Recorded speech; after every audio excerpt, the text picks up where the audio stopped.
Бұл менің ақылды зертхана жобам. Бұл жобамның негізгі атауы IQ Abdul.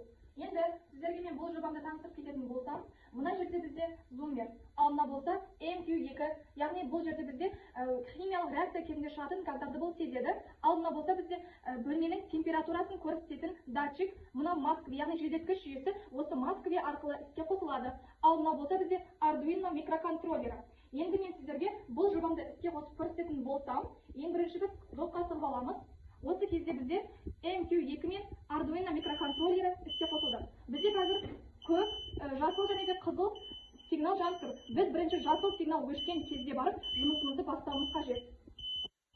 Көріп тұрғандарыңыздай, мына жерде датчик қосылды. Қазір бізде бөлменің температурасы 27 градусты көрсетіп тұр. Мен қазір сіздермен бірге химиялық тәжірибе жасап көрсетемін. Яғни IQ Abdul жобасының жұмыс істеу барысын сіздерге түсіндіретін боламын. Ең бірінші кольбаны аламыз, оған ас содасын қоямыз. Сосын сірке қышқылын алып, ас содасының үстіне құямыз. Осы кезде бізде көмір қышқыл газы бөлінеді. Енді біз пайда болған реакциямызды MQ2-ге жақындатамыз.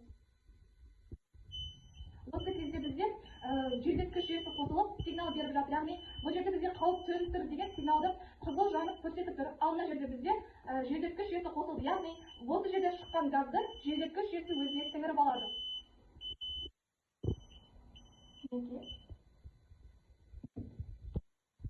Енді бұл жобаны жасауымның мақсаты мектеп зертханаларында, жоғары оқу орындарында, көптеген өндірістік салаларда, тіпті тұрмыстық жағдайларда адамның денсаулығын сақтау үшін таптырмас құрал деп ойлаймын.